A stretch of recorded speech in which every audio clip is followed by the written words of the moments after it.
No mä kelasin, että me oltais voitu lähteä tänään silleen kunnolla. Tyyli ei saa sanoa ei. Tätä ei sit oikeesti voi julkaista. Ei tietenkään.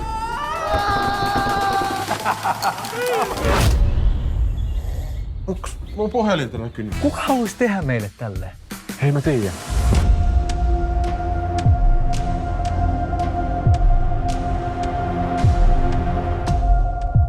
Se oli toi. Tää salaliitto menee syvemmälle kuin mä uskoinkaan. Siis, eikö sulla oikeesti ole bokserein? No mitä, sä sanoit, että mennään kommandona.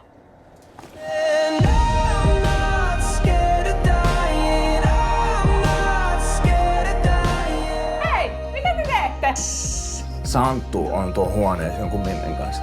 Nice! Seis!